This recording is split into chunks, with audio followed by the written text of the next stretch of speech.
पहिल्या फेजमधल्या निवडणुकीमध्ये मतदान कमी झालंय।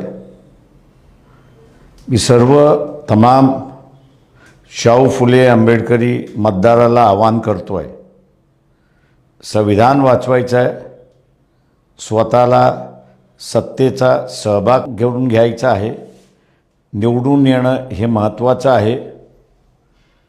जो सवर्ण समाज होता,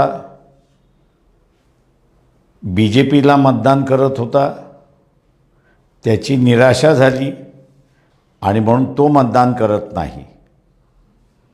त्याचं अनुकरण फुले शाहू आंबेडकरी मतदानाने करता कामा नये। संविधान वाचवायचं आहे, आपले उमेदवार निवडून आणायचे आहेत आणि म्हणून आपण 100% मतदान करावं आणि वंचित बहुजन